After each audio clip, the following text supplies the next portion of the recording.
भाई क्लास 4 और 5 की अगर नौकरी भी लग जाए तो 15 से 20 हजार रुपए महीने की नौकरी लगती है। साल का आपको 2.5 लाख रुपया कमाने को मिलता है। ये 12,000 रुपए देके आपसे 2.5 लाख रुपए का चूना लगाते हैं। अगर यही है गुजरात का मॉडल तो इस भारत को गुजरात का मॉडल नहीं चाहिए। सारा कैश वापस सिस्टम में आके वापस चला भी गया तो कौन सा काला धन इस केंद्र की सरकार ने रोक के दिखाया है। परंतु इस नोटबंदी के आड़ में इन्होंने जो हमारे गरीब भाइयों की कमर तोड़ दी, उसका जवाब अब आने वाले लोकसभा चुनाव में आप सबको इनके हाथ में कटोरा थमा के देने का काम करना होगा। प्रेरणा लेकर करोड़ों लोग यहाँ सामाजिक परिवर्तन व आर्थिक तरक्की के मिशनरी कार्य में जुड़े हुए हैं। इतना ही नहीं बल्कि मैं खुद भी उनके इस नेतृत्व से प्रभावित होकर बीएसपी मूवमेंट से जुड़ा हूं और उनके पद चिन्हों पर चलकर उस मिशनरी दायित्व, कर्तव्य व फर्ज को पूरा करना चाहता हूं, जिसके लिए बहुजन समाज के मसीहा परम पूज्य बाबा साहब डॉक्टर भीमराव अंबेडकर जी आजीवन कड़ा संघर्ष करते रहे। साथियों, आज मैं अपनी बात अपनी कमियों से दूर करना चाहूंगा। हमारे यहाँ विपक्षी पार्टियों ने हमारे कैडर, हमारे वर्कर, हमारे कार्यकर्ताओं के बीच में एक बहुत गंदा, एक बहुत नीच तरीके का एजेंडा फैलाने की कोशिश की है। हमारे लोगों को भ्रमित करने की कोशिश की है, डिमोरलाइज करने की कोशिश की है। वो बोलते हैं कि भाई हाथी पिछले कुछ सालों से आगे बढ़ नहीं पा रहा है क्योंकि वो किताबों के बोझ में दबा है। परंतु साथियों, ये सरासर झूठ है। और ये अभी रिसेंटली इलेक्टोरल बॉन्ड्स के बारे में जो खबर आई है उससे साबित होता है। आप लोग सब इलेक्टोरल बॉन्ड्स के बारे में जानते हैं साथियों, जानते हैं कि नहीं जानते? तो आप लोग ये भी जानते होंगे कि पिछले 6 सालों में इन इलेक्टोरल बॉन्ड्स के द्वारा 25 राजनीतिक दलों को 16,500 करोड़ रुपए मिले हैं। जानते हैं ना साथियों? परंतु इन 25 राजनीतिक दलों में एक पार्टी का नाम नहीं था। आप जानते हैं कौन सी पार्टी है जिसको? जब आप ये सब बखूबी जानते हैं कि बीएसपी ने आज तक एक भी रुपया किसी पूंजीवादी या कंपनी से पैसा नहीं लिया है, तो कैसे बोल सकते हैं कि हाथी पे किताबों का बोझ है? हाथी पे किताबों का बोझ नहीं। वो अपना कार्यकर्ता उस किताब को अपना कर्तव्य समझता है ताकि वो अपने मूवमेंट को आगे चला सके। जानते हैं ना आप सब साथियों कि बीएसपी ना कभी किसी पूंजीवादी के पैसों से लेके अपना इलेक्शन लड़ती है और ना ही आगे कभी लड़ेगी। तो साथियों, जैसा कि आप सब जानते हैं कि ये जो लोग बोलते हैं कि बीएसपी कार्यकर्ताओं पे बोझ डालती है, ऐसा कुछ नहीं। बीएसपी अपने लोगों के तन, मन और धन से, श्रद्धा से चलती है। साथियों, जैसा कि आप जानते हैं कि लोकसभा के आम चुनाव चल रहे हैं और इस लोकसभा चुनाव में अन्य पार्टी आप लोगों से आकर आपसे वोट मांगने का काम करेगी। परंतु इस बारी आप वोट डालने से पहले उनसे पिछले 10 साल का रिकॉर्ड जरूर मांगिएगा कि पिछले 10 सालों में जब वो सत्ता में रहे हैं तो उन्होंने आप लोगों के लिए क्या काम करके दिए। साथियों, आप जानते हैं कि बहन जी के सख्त आदेश हैं कि बीएसपी कभी मैनिफेस्टो जारी नहीं करती। बीएसपी कभी आने वाले 5 सालों के बारे में वादे नहीं करती। बीएसपी हमेशा अपने पिछले कामों को लेकर चुनावी मैदान में उतरती है और अपने सपोर्टर्स को बताती है कि किस तरह उसने अपने 5 साल के कार्यकाल में क्या क्या काम करे। तो साथियों, मैं भी आपसे दरख्वास्त करूंगा कि आप जब विपक्षी पार्टियां आप लोगों के बीच में आए और वोट मांगे तो आप उनसे पहले उनके पिछले 5 से 10 साल के कार्यकाल की रिपोर्ट कार्ड मांगिएगा। साथियों, बीजेपी की केंद्र में रही सरकार पिछले 10 साल से चल रही है और वह इस बार आप लोगों के बीच में गली मोहल्लों में घूम रही होगी, परंतु उनसे कुछ मुद्दों पर आप लोगों को सवाल करने हैं। साथियों, पिछले 10 सालों में न शिक्षा पे उन्होंने कुछ काम किया, न सुरक्षा पे कुछ काम किया, न यहाँ रोजगार के लिए कोई काम किया। अब शिक्षा की बात करें तो साथियों, हम सरकारी स्कूलों के बच्चों के सर्वे, सरकारी रिकॉर्ड्स पे देखें कि आजकल 8वीं कक्षा तक के बच्चे आज अंग्रेजी के शब्द पढ़ नहीं पाते। अगर हम एजुकेशन की बात करें तो स्कूलों में, सरकारी स्कूलों में आप बच्चों से अंग्रेजी में बात करने को कहें तो बेचारे सेंटेंस नहीं बना पाते। जहां रही बात मैथ की, प्लस माइनस मल्टीप्लिकेशन डिवीजन की, तो 8वीं तक के कक्षा के बच्चे, आधे बच्चे आज बेसिक मैथ्स नहीं कर पाते। और आजकल आज 65% से अधिक सरकारी स्कूलों में कंप्यूटर्स तक की फैसिलिटी नहीं है। साथियों, आप सब जानते हैं कि शिक्षा कितनी महत्वपूर्ण होती है एक बच्चे का भविष्य बनाने के लिए। अगर भाजपा सरकार पिछले 10 सालों में हमारे बच्चों को शिक्षा ना दे पाई तो उसने हमारे खाली बच्चों की शिक्षा के साथ नहीं, आपके भविष्य के साथ खिलवाड़ किया है। साथ ही साथ आज साथियों 10 साल में शिक्षा तो पूरी कर नहीं पाए, ना बेचारे रोजगार दे पाए हैं।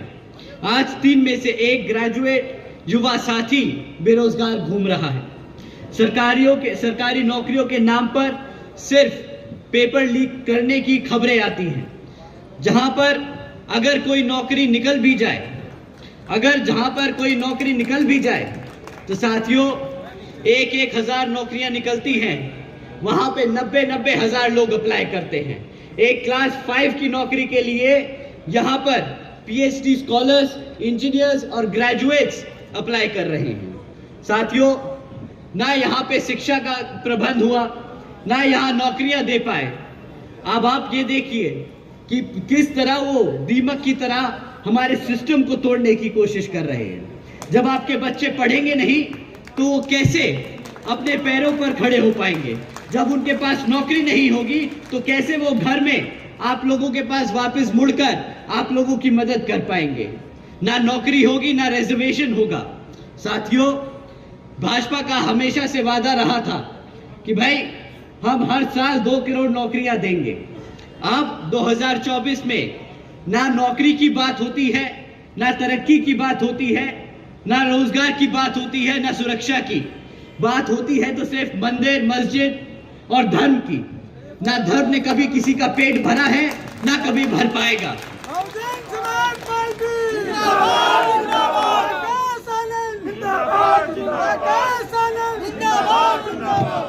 साथियों, जब वो रोजगार ना दे पाए तो अब अपनी आवाम को भूखा तो रखेंगे नहीं, तो प्रधानमंत्री जी के साथ साथ भाजपा के सभी बड़े छोटे नेता ये लाइन बहुत बखूबी रट के आप सबके बीच में बोलते हैं कि आज बीजेपी की सरकार ने 80 करोड़ से ज्यादा देशवासियों को मुफ्त में राशन देने की स्कीम चलाई है। परंतु कोई इनसे पूछे कि भाई 80 करोड़ लोगों को अगर आपकी खाने की स्कीम में, आपके खाने राशन की स्कीम पे डिपेंड होना पड़ रहा है, तो मतलब आज आधे से ज्यादा देश गरीबी रेखा के नीचे खड़ा है। तो किस बात की वो डेवलप्ड इकोनॉमी की बात करते हैं? किस मुंह से बोलते हैं कि ये इंडिया आगे बढ़ रहा है? किस मुंह से बोलते हैं कि इंडिया को $5 ट्रिलियन की इकोनॉमी बनाएंगे? साथियों, सब भिखारी बना दिया, कटोरा हाथ में दे दिया, कटोरा हाथ में दे दिया। कोई बात नहीं साथियों, इस बारी आने वाले लोकसभा आम चुनाव में इनको वही कटोरा थमा के वापस भेज दीजिएगा।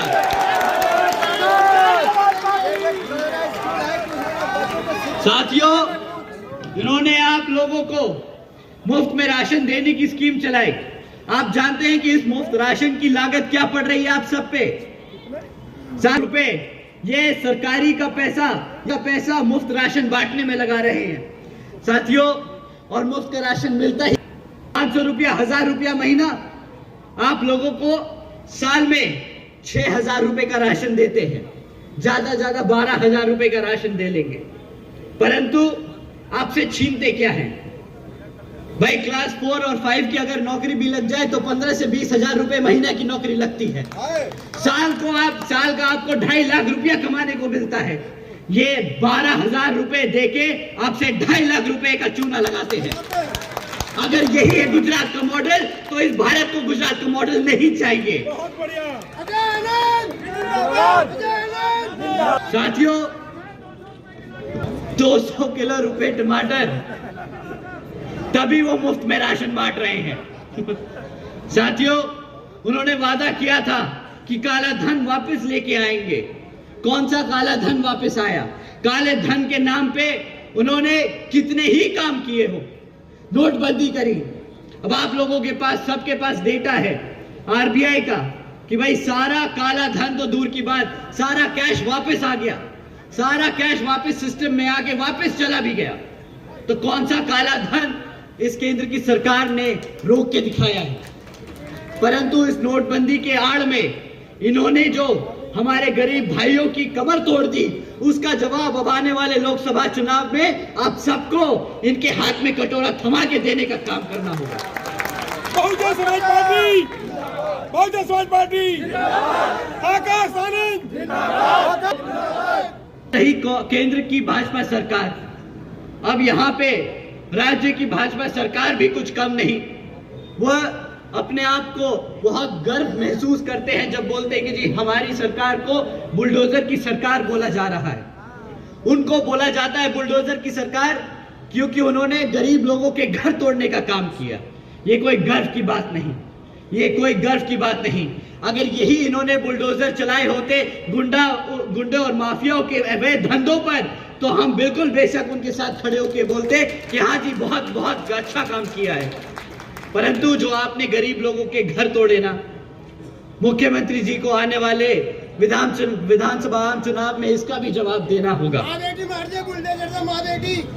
साथियों, ये सरकार अपने आप को फाइनेंशियली साउंड बहुत बोलती है कि हम बहुत टाइप की टेक्नोलॉजी ला रहे हैं, हम बहुत ज्यादा डेवलपमेंट कर रहे हैं। इनसे अगर हम आपके सामने अगर एक डेटा रखें तो इनसे इनकी फाइनेंशियल प्रूडेंस समझ आती है। साथियों, जब भाजपा की सरकार केंद्र में 2014 में आई थी तो केंद्र सरकार पर 58,60,000 करोड़ का कर्जा था। आज 10 साल बाद 2014 में इस भारत सरकार ने अपने ऊपर 152 लाख करोड़ का कर्जा ले लिया है। 152 लाख करोड़ का कर्जा जो यहाँ के देशवासियों को देना पड़ेगा, हमारे भारतीय लोगों को देना पड़ेगा अपनी मेहनत की कमाई से।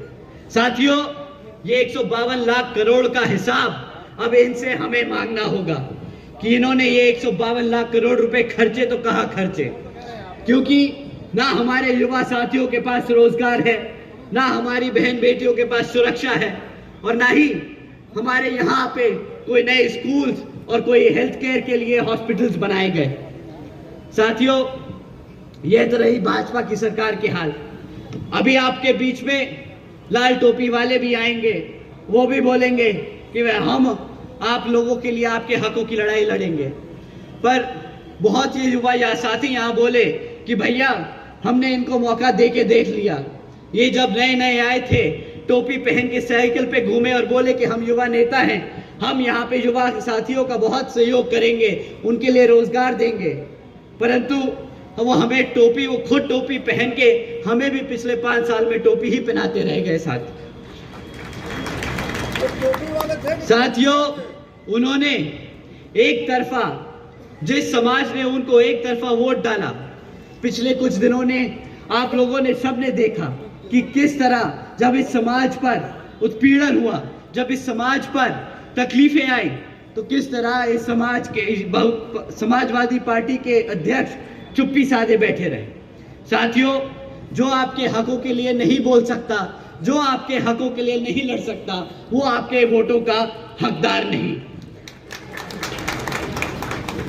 साथियों, जैसा कि मैंने आपसे शुरुआत में कहा था कि बहन जी ने हमसे कहा है कि आप जनता के बीच में जाइए और हमारे काम के बारे में बताइए, ताकि हमारा वोटर, हमारे समर्थक, हमारे लोग वही आगे जाके समाज में आगे सबको बता सके।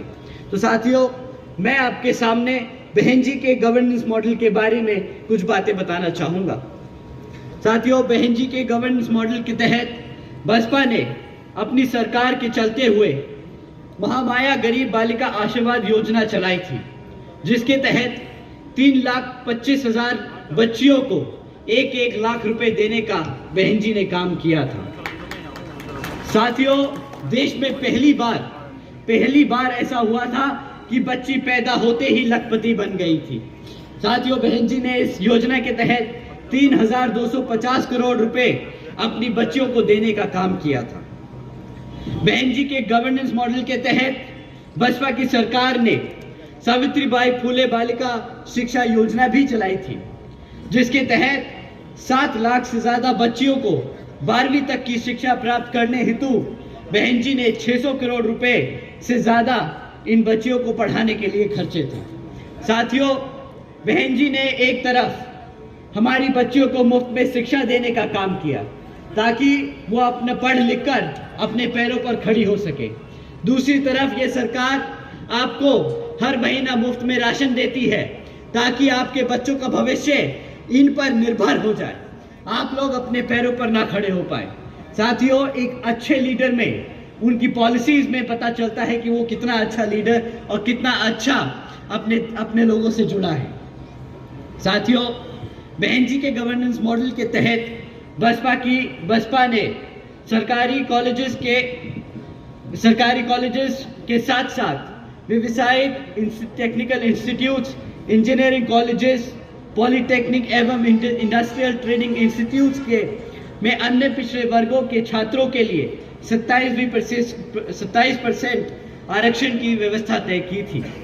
इसी के साथ साथ पहली बार सरकारी कॉलेजेस के स्टूडेंट हॉस्टल्स में अन्य पिछड़े वर्गों के छात्रों के लिए भी 27% आरक्षण व्यवस्था तय की थी। साथियों, बहन जी के गवर्नेंस मॉडल के तहत चलकर बसपा की सरकार ने प्रदेश में अपने शासनकाल में 12,500 करोड़ की लागत से हमारे सभी SC, ST व OBC के साथ साथ आदिवासी समाज के 3.5 लाख से ज्यादा परिवारों को महामाया आवास योजना के तहत अपने खुद का घर देने का काम किया था। साथियों,